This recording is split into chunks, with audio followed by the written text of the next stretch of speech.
Hello అండి, అందరికీ నమస్కారం. Welcome to Eesha's kitchen. ఈరోజు మన రెసిపీ వచ్చేసి రా బనానా కర్రీ. ఇది కొంచెం డ్రైగా ఉంటుంది. రైస్లో కానీ చపాతీలో కానీ చాలా టేస్టీగా ఉంటుంది. ఇది పచ్చి కొబ్బరి వేసి చేశాను.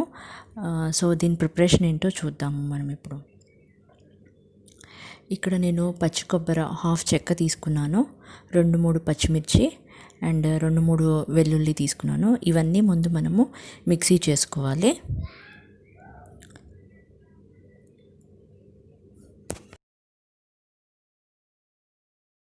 ఇక్కడ కడాయిలో 2-3 టేబుల్ స్పూన్ల ఆయిల్ వేసి ఇందులో ఆవాలు, 2 ఎండుమిర్చి, 2-3 పచ్చిమిర్చి, ఉల్లిపాయలు ఒకటి అయితే సరిపోతుంది.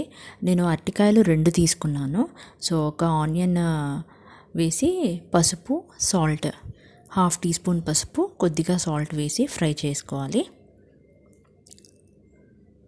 మనం అరటికాయలని చాలా చిన్న చిన్న ముక్కలుగా కట్ చేసి 2-3 సార్లు వాటర్లో క్లీన్ చేసి వాటర్లోనే పెట్టుకోవాలండి. కర్రీలో వేసేంతవరకు వాటర్లోనే ఉండాలి అవి.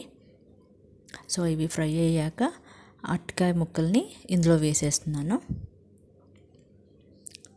ఇవన్నీ వేసి ఒకసారి బాగా మిక్స్ చేసుకోవాలి మనము.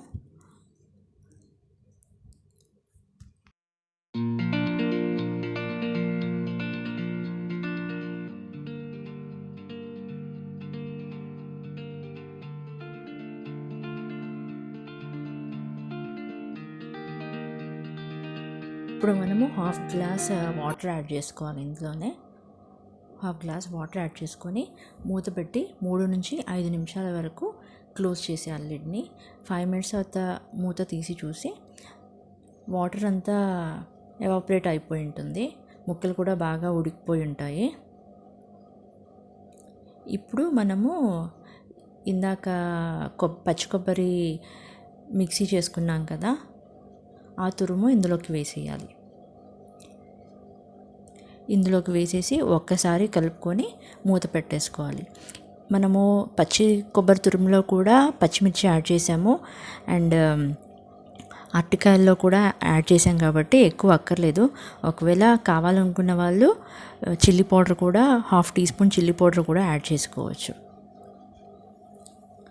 ఒక 2 నిమిషాలు అయిన తర్వాత చూస్తే మనకి ఇది డ్రైగా అయిపోయి ఉంటుంది. సో రా బనానా డ్రై కర్రీ రెడీ.